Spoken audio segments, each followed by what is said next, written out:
As educators, we're always looking for ways to improve teaching and give students a strong learning experience. The challenge is time.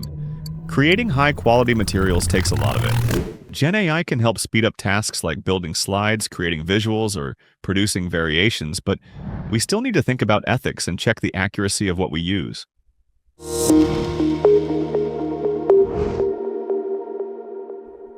Privacy matters too, and it can be difficult to judge whether a tool meets the standards you need.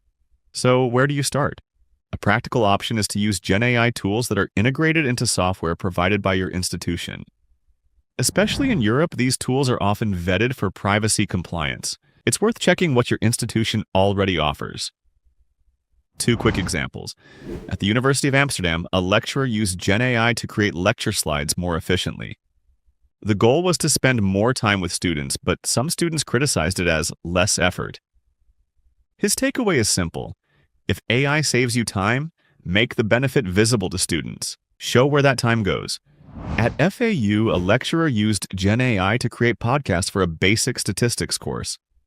The aim was to offer a low-threshold, non-technical resource for first-semester economics and business administration students who struggle with maths and statistics. The podcasts were not perfect, but they helped students engage and lowered the barrier to getting started.